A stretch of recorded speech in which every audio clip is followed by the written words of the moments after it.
Hello everyone, welcome, this is Icy Turbo, and this is the sequel to our Priest Arena run-through. Now, as you may have seen in the previous video, that one went rather spectacularly, but like I said, we're now going to be going into draft for our next arena matchup.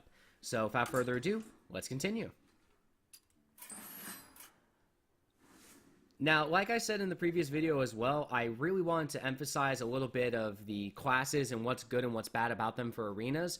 So let's do that right now. So first off, we have the three classes to choose from is the Paladin, Hunter, and Druid. For each of the three, there's specific things that are good about them, but the one thing I'll say is that out of all of these, the Hunter is sadly the one that is the least able to be arena worthy. The only reason I say this is that while hunters themselves have some great spells, and if they can get them in arenas, they can dominate an opponent, the problem is that so much of their card synergy relies on beasts and specific card-to-card synergy decks that having them in the arena where everything is random and every card you get can be either really good or really bad really hurts hunters most of all out of all the classes. I think the only ones that do a little bit worse besides that is probably rogues, because rogues at the same time rely on the combos and rely on getting cards that help combo. So in arenas, it's kind of hard for them too. But we also have two very good classes. We have the Druid and the Paladin. Both these classes are notorious for being great in arenas, and both of these characters can do fantastic. Paladins are known for having some of the best control when it comes to arenas, both with their weapons, which allows them to take care of creatures without actually having to put another creature on the board, as well as having overall extremely good class cards. Paladin class cards are usually very powerful, they're usually very cheap, and a lot of the times you can get a lot of them very quickly, as not a lot of them are rare. As for Druids, Druids have a little bit of cards that are good, but you need to get them from the rare side, but they're still fantastic and they're still good, and it's kind of a decision between these two characters. And, you know, since we did play a Priest, and the very first match that we lost was against a Druid, I feel that the best thing to do is to take revenge and start going through arenas as a Druid, so let's do this. And now it's time for our picks. Now, I'll talk about each of the cards that comes up and why they're good and why they're bad. Let's start with this. No. This is the perfect example of what not to pick in arenas, and that's cards that require other cards. Murloc Tidecaller needs other Murlocs in order to be good. And the problem is that Murlocs are notoriously difficult to get in the cards, and Murloc decks in general are not powerful in arenas. And so this is considered one of the worst cards in the game, besides the Grimscale Oracle, which is another Murloc that is a common card and is downright horrible. You have the Master Swordsmith, which gives a bunch of friendly minions +1 attack per turn, and it's very cheap and you can throw it out really quickly. And this would have been better for the Paladin deck, but it's actually pretty good in Druid decks sometimes. Then you have the Demolisher, which deals 2 damage to a random enemy minion, which can be its own crowd control. Now, this is a hard decision between these two characters, as Druids don't necessarily get a lot of class cards that have very high attack, and most of their creatures that they get usually have high costs when it comes to their class cards. And the Master Swordsmith is cheaper, and it usually is more beneficial and more scary for people to come out. However, a Demolisher is a little bit better. It's basically a much more un-RNG'd Mad Bomber, which means that when it throws bombs, you don't have to worry about it hitting your own minions or yourself, and instead it's always going to hit the enemy. It won't always hit them the way you want, but it'll always hit them. So it's a hard decision between these two cards. In fact, probably just because I know that this card can get results and this card can get results, we're just going to do a quick scan and Demolisher. Okay. Alright, second card. We have Worgen Infiltrator, Nightblade, and Harvest Golem. Worgen Infiltrator can actually be okay. It can effectively trade with most 2-cost cards, as well as 1-cost cards with 2 attack, as it's a 2-1, and in stealth, which makes it marginally better than most 1-health cards, as 3 of the 9 classes that we have in Hearthstone can actually take out 1-health cards with hero abilities, which means they don't actually have to spend a card to do it. This helps prevent this, and it helps take out some of the creatures, but this came up, and the Harvest Golem is considered one of the best 3-cost cards in the game, because in reality, this card is basically a 4-4. What this means is that when it dies, it summons another 2/1 in its place.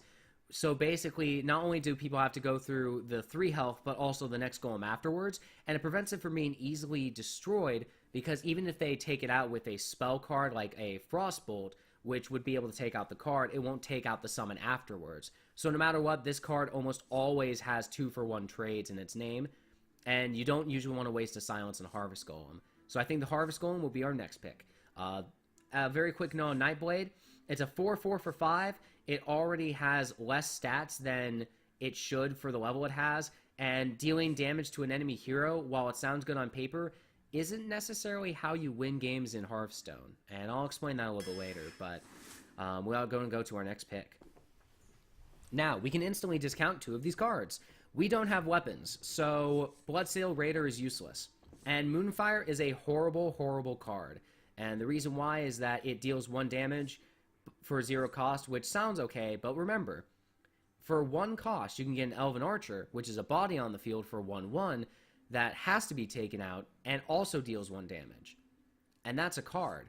This is also a card, but you almost never use this after turns 1 to 2. In fact, you'll probably never use this card, as there's almost no situation where 1 damage is going to be the difference between you winning a game and you losing a game. Or at the very least, they're so astronomically rare that you're never going to do it. So Moonfire is horrible. So the only card that we can pick is Soul of the Forest, which actually is not bad, as being able to summon a 2/2 out of these characters for 4 is not bad, and the more minions you have on the field, the better. So I'm going to go for Soul of the Forest. Now we have 3 cards here. We have Stone Tusk Boar. This card, not very good. It's a charge, sure, but it's only a 1/1, so it's always going to trade. And just like I explained with Moonfire, if a card's cost doesn't benefit itself when it's played, then it's not worth it. And this card is not worth it. However, now we have the decision between these 2 cards. And I'll tell you why I'm going to be picking Druid of the Claw. Not only is Druid of the Claw a 5 cost, but it also has this ability, which means that when you play it, it's a 4/6 taunt, which means that trades with almost every other taunt in the game for 1 more mana more. And you can also make it a charge, so you can take out a key MVP opponent right away. It's a very powerful card. It's a great 5 cost, and Ironbond Protector is just too big. For 8 cost, if this doesn't work, then you've set yourself back way too far. That, and something important to mention is that Druid of the Claw has 4 attack, regardless of what stance it takes. And if you know about Hearthstone, you know that one of the classes, the Priest, has 2 control cards, which are very, very good in the game. And they're Pain and Death, or Shadow Word Pain and Death, which takes out any cards that's 3 and below and 5 and above. But we fit the magical trinity of 4, which means that we can't be taken out with that card. So they have to take it out somewhere else, and it gives us a high advantage against Priest cards. So we're going to pick Druid of the Claw. Now, we have 3 more cards: Raid Leader, Ironbark Protector, and Mad Bomber. Now, as I stated before, Mad Bomber is a little bit worse of a Demolisher in the fact that it's easier to kill, and it also always hits everyone rather than just hitting enemy minions, unlike the Demolisher, which actually only hits enemy minions. But this is still a good card. It's still a 3/2, and even if this passive doesn't go into play, it still causes trades. So it's not horrible. Raid Leader, it's a 2/2 for 3, which is below its overall cost. And even though it gives other minions 1 attack, there's not a chance that we'll actually be able to use this card effectively while still being able to actually get the amount of monsters on the field to make this card worth it. And as I stated before, Ironbar Protector is fantastic, and it's one of those great cards to have, but it's way too big. And there's some cards in arenas that you can get that are a little bit bigger. Not only that, but it's a common, so the chance of us getting this are a little bit higher than anything else. I'm going to go for Mad Bomber in this situation, as we don't necessarily have a big worry about the bigger cost creatures, and we kind of need some earlier plays. Alrighty, instantly, this card, but let's explain why I'm not going to pick the other cards. The Dalaran Mage is a 1/4 for 3, and that stat distribution is pretty bad. It gives spell damage +1, but ever since they nerfed it, the Dalaran Mage has not been a very good card to put in your decks. The Naturalize is horrible. One of the key ways of making opponents win Hearthstone is to give them arbitrary, I apologize for losing the word, giving them an arbitrary advantage over you by just playing a card. This is exactly what that does. While Naturalize does destroy a minion right away, you give your opponent 2 cards. That's 2 cards. That's 2 turns worth of card draw. And that in of itself may lose you the game just for playing this card. You never want to play this card because of that, no matter how tempting it is to just destroy a minion. This card, however, is fantastic. Not only does it deal 4 damage for 4, which is a great mana cost, but it deals 1 damage to all other enemies, which means that you can do some really great trades. And it's considered one of the best crowd control spells for the Druid in the game. It's fantastic. So we're definitely going to go for the swipe, especially since, as you saw in the last video, having a lack of control definitely set us back. So we're going to go for swipe. And now we go into another great trade-off. The Dread Corsair is one we're never going to consider, because once again, it's based on weapons. And if it's not based on weapons, it's still a horrible taunt for 4 with 3/3. For 4, you could get what's called Ascension Shieldmaster, which is a 3/5 and much better. So we're not going to get this card. Fairy Dragon is very tempting, and we kind of do need the early advantages, but we also have the second Druid of the Claw. And as I stated before, Druid of the Claw is fantastic. This can't be targeted by spells or hero powers, which means that it has to be taken out through enemies. However, we also have another Druid of the Claw, and these guys are so fantastic, I'm probably going to take a second one because having these gives you a downright massive advantage. Now for the next one. Frost Elemental, Stormpike Commando, and Acidic Swamp Ooze. The Frost Elemental is a 5/5 for 6. It's mana efficient. Basically, if there's any card that has value, you need to base it off its mana. So say if you have a 4-cost card, it should have at the very least a 4/4 for its cost. If it has lower than that or higher than that, there has to be a text explaining why it has that. If a card has a higher stat distribution than its cost, then it always has to be picked unless its passive effect is more detrimental than helpful. For example, freezing a character is alright, but all this is a delay a tactic, and you can only freeze 1 character. You're still paying 6 mana for this card, and at the end of the day, you're not going to be able to attack until next turn. So unless there's a real good reason to freeze a character, there's no reason to pick the Frost Elemental, especially since, as you know, I could get a Druid of the Claw for 5, which is a 4/6, and would probably trade more efficiently. You have the Stormpike Commando, which is pretty bad. Not only is its stat distribution downright atrocious, and it can be traded into very easily, but dealing 2 damage is very, very weak, especially on a turn 5 card, especially since for 1 mana you can get an Elven Archer that does 1 damage, and then suddenly it costs us 4 mana to deal 2 damage as a 4/2, which is horrendous. Then you have Acidic Swamp Ooze, which is a fantastic card. Not only is it 2 for 3/2, which is a fantastic value as it's a 5 for 2, but it also destroys an opponent's weapon. And depending on who you're facing, that could win you a game. So we're going to go for Acidic Swamp Ooze. Next up, Soul of the Forest, Spellbreaker, and Naturalize. We already explained Naturalize, so I won't do it again. Soul of the Forest is pretty good, but Spellbreaker is fantastic as a card. It used to be one of the best cards in arenas, and I still believe that it's one of the better cards to get, especially since out of all the things we have so far, we don't have much control, and this can win games. So we're going to go for Spellbreaker in this case. Now, we have 3 new cards, Alarmobot, Imp Master, and Sunwalker. I'm going to say this right now, Sunwalker can win you games, because it almost always has a 2-for-1 trade. Even if it's silenced, it's still a 4/5, which isn't very good, but it still could be way worse. And not only that, but that Divine Shield makes it almost impossible. And if you're able to buff it with one of the Druid's numerous buff cards, it makes it even harder to get off the field. As we have a Soul of a Forest, we can even play this Soul of the Forest and then have another 2/2 out, which makes this a taunt Divine Shield that is basically the equivalent of a 6/7, which is fantastic. The Imp Master isn't very good in this situation because we're not a deck that requires a lot of creatures on the cards to be effective. And a 3-for-1/5 is pretty bad and doesn't trade for anything.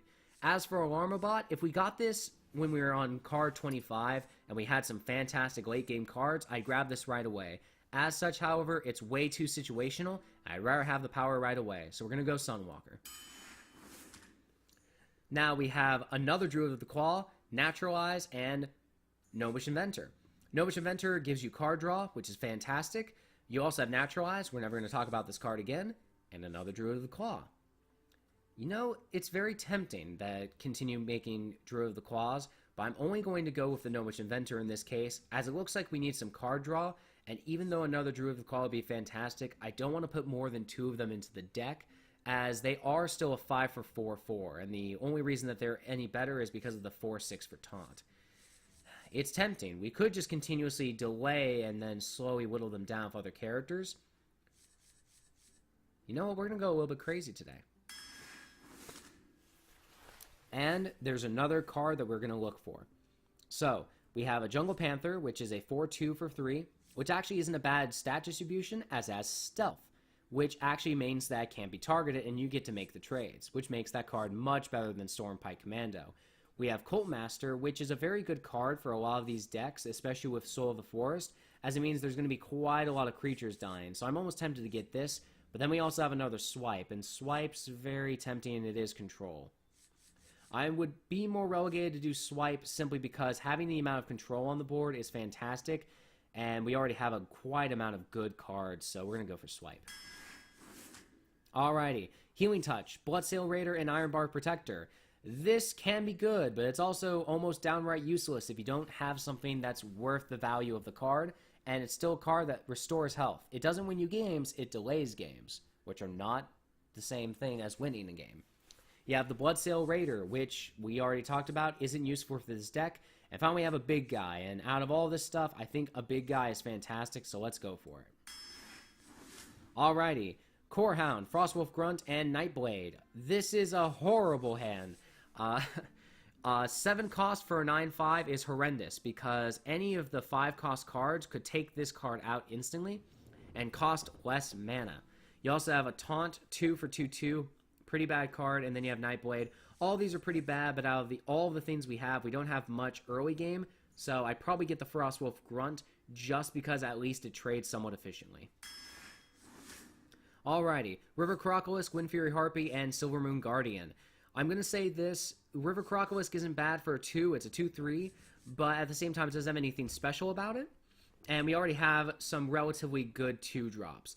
Windfury Harpy is not very good. While it is a Windfury 4, which means it can do 8 damage in a turn, its health is fairly low, and it still is a 6 cost, which means that this stat distribution doesn't work. Finally, we have Silvermoon Guardian, and this is a pretty good card, as no matter what, it always does a 2-for-1 trade, and it's another 4, and 4 seems to be our lucky number, so we're going to go for Silvermoon Guardian. Now, we have another Druid of the Claw, which, I think 3 is enough. Thank you very much. Raging Worgen and Acidic Swamp Ooze. Usually you don't want more than 1 Acidic Swamp Ooze in the deck, because if you have to destroy that many weapons, you probably were going to lose anyway, or at the very least, you probably had way too many weapons in that person's deck to begin with. So usually you want to use them strategically. That and a 3/2 is just okay. We could also get a Raging Worgen, which is considered a very good card, as not only does it efficiently trade, and it's a 3/3 for 3, which means it's already cost efficient, but it also can be enraged to give it Wind Fury and +1 attack, which is fantastic. So we're going to go for Raging Worgen. Alrighty, now we have Claw, Ventrico Mercenary, and Mark of the Wild. The Ventrico Mercenary I'm going to say no to, if simply because unlike a lot of other decks where we sometimes get some low creatures and we need something big, we already have a lot of pretty big creatures on this field, and we don't want to have... what I'm trying to say is that you don't want to have this card out and then not be able to play these cards and then have them try to lock this card down so you can't play anything. So this card's pretty bad. Mark of the Wild is considered one of the best Druid cards in the game, because let's think about this. For a 2 cost, which depending on what turn that I've done this, it could be literally the turn after I play a Mad Bomber, I can make this guy a 5/4, which instantly makes him a threat. And then we have Claw, and Claw's a little bit normal, but Mark of the Wild is fantastic. It gives you taunt, it gives you stats, and most of all, it gives you results. I'm going to go with Mark of the Wild just because it's a fantastic card. Okay, I don't know what the arena people are saying, but apparently they want me to keep getting Druid of the Claws. I think this is the 5th Druid of the Claw that we've drawn, and I'm not going to get a 4th Druid of the Claw. It's a little bit too much. However, there's not really any good cards out of this that I want. Unfortunately, we have quite a lot of 2, 3, 4s, and 5s. We don't have many 1 cards that are very good. We don't have any late cards that are good, so it's a little bit of a hard toss-up. Out of anything, I might get the Silvermoon Guardian just because they trade so efficiently. This card's horrible, and frankly, this is getting laughable, and I don't think I need 4 Druid of the Claws. So we're going to go for Silvermoon Guardian. Alrighty. We have UFO Brewmaster, Savage Roar, and Core Hound. I'm instantly going to get the UFO Brewmaster the instant that I can, because every single one of my cards has a status effect, and being able to refresh that by just resummoning it on the field is fantastic. So this is a must-have card for this deck particularly. I would get Savage Roar, but it doesn't look like we're going to be able to rush the board per se. I'd rather have the UFO Brewmaster because, frankly, bringing back an 8-2 or 8-3 Ironbark Protector that's being beat on by weaker creatures, only to get it back with a UFO Brewmaster and then play it again next turn, is simply cruel, and I like cruelty. And it looks like we got some epics. Fantastic. So this is horrible. And the reason why is even in Constructed it's pretty bad since there's not many pirate cards, but especially in arenas, you're never going to get enough pirates to warrant the cost of this card. Sure, it's mana efficient with a 3/3/3, but you have to have other cards to make this work, and it's simply not worth it. Force of Nature would be fantastic, except we have so many good cards right now, and they die at the end of the next turn. Even though this can put 6 damage on the field, I'm going to actually probably go for the Ancient of War. Having a 5/10 taunt or a 10/5 attacker is fantastic, and this seems to be a deck that's based on more of the late game. That, and if it gets out of the way, I can always useful Brewmaster it. So we're definitely going to go for Ancient of War. Alrighty, now we have these cards. I would be tempted to get a third swipe just for control. In fact, I might, because I think what we could do for this is get some of the early cards and then slowly build up a fantastic force of powerful cards they can't get rid of, while destroying anything that we get on the field that's too weak to handle it. That and Fairy Dragon doesn't seem to be that powerful in comparison to a Swipe, which is considered one of the best cards in the game. And as I might have stated before, we have so many good late-game cards that Lord of the Arena, which is considered a subpar late-game card, would be kind of hypocritical. So we're going to go for Swipe. Okay, then. Well, we have Leper Gnome, Swipe, and Senjin Sealed Master. Leper Gnome's actually not bad as a first play card. No matter what, it guarantees 2 damage. It might even guarantee 4. The problem is that, well, we don't have any 1 cards, and we already have 2 very good late cards that we could use instead. Senjin Sealed Master is considered one of the best taunts in the game for 4 cost. Just for the fact that it trades with almost everything, yeah, it's very hard for anyone to kill it right away. So it almost always has a 2 for 1. And we have 3 swipes, so we're not going to get more of those. I think we're going to go for Senjin Shield Master. Alrighty, we have Ravenhold Assassin, Demolisher, and Alarmabot. I would go for Alarmabot, but at the same time, it's tempting. But at the same time, we could just wait it out. I'm also tempted for Demolisher, maybe giving it a Mark of the Wild, making this a ridiculously big card. It's going to be tough. You know, for once, I'm going to go for the Alarmabot just because we have so many fantastic cards like this. It's a little bit tempting, but, you know, I think I'll hold off on it just because I don't know if it does battle cries when you summon it. That's the only problem, is that if it's a card that has a very unique battle cry that makes it good, this can destroy that. So we're going to go for Demolisher in this case. Alrighty. Frostwolf Warlord, War of the Arena, and Dark Iron Dwarf. I'm going to say Dark Iron Dwarf's the best one. It's a 4/4. It gives a plus attack, which means that any of the weaker cards can get some advantages. This is subpar, and this won't do well for a card that's based a lot on the late game, it seems. So we're going to go for Dark Iron Dwarf. Alright, we have Wrath, Ironbark Protector, and Spellbreaker. We don't need another 4 cost. We don't need another late game card. I'm going to go for Wrath. It does a lot of damage. It's cheap, and we need the removal right now because we don't have many good 2 cards out. So let's do this. Alrighty, now this is a fantastic card draw. I'm going to get the Earthen Ring Farseer, and the reason why people have been starting to get this is that it's a 3 for 3/3, which is actually a little bit harder to take out than you'd expect if you don't have the 3/3 to take it out. And it restores health, which means that it can actually heal some of these other cards I might be summoning. It can also heal some of the bigger cards I might be summoning too. So I think I'm going to go for the Earthen Ring Farseer. Alright, we have 4 cards left. Let's do this. Alrighty, I'm going to go for the second Mark of the Wild. We have way too many good cards on the later end spectrum, and this will help buff them up even more. We kind of need this. We can also get this as it will return another friendly minion to the field. We can resummon it again like a Harvest Golem or a Dark Iron Dwarf, Silver Moon Guardian, you name it, we got it. So I'm almost tempted to do that. In fact, I am tempted to do that. So, It's pretty hard to tell. I think I might just do the early because I don't have much early game. So I'm going to go for the 2 just because we kind of need it. But this is oh so tempting. All right, 2 cards left, guys. Yes! Perfect.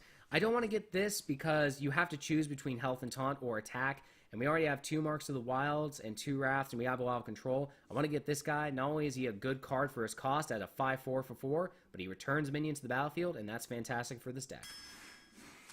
And finally, Big Game Hunter, Sea Giant, and Mountain Giant, which cost 1 less for each other card in your hand, cost 1 less for each other minion on the battlefield, and destroy a minion with attack of 7 or more. The only reason I'm going to do this is because if anyone summons anything that might take out an Ironbark Protector, Ancient of War, Sunwalker, Druids of the Claw, I can take it out.